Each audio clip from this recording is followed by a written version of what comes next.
আসসালামু আলাইকুম। আলহামদুলিল্লাহ, আজকে নিজের হাতে মোগলাই ইফতার বানালাম মসজিদে নিয়ে যাওয়ার জন্য।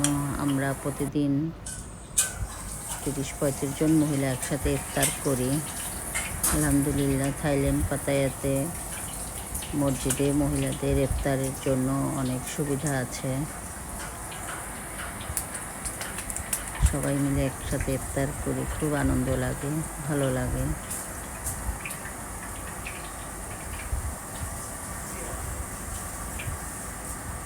আলহামদুলিল্লাহ, আমার মোগলাইটা অনেক মজা হয়েছিল, সবাই বলল।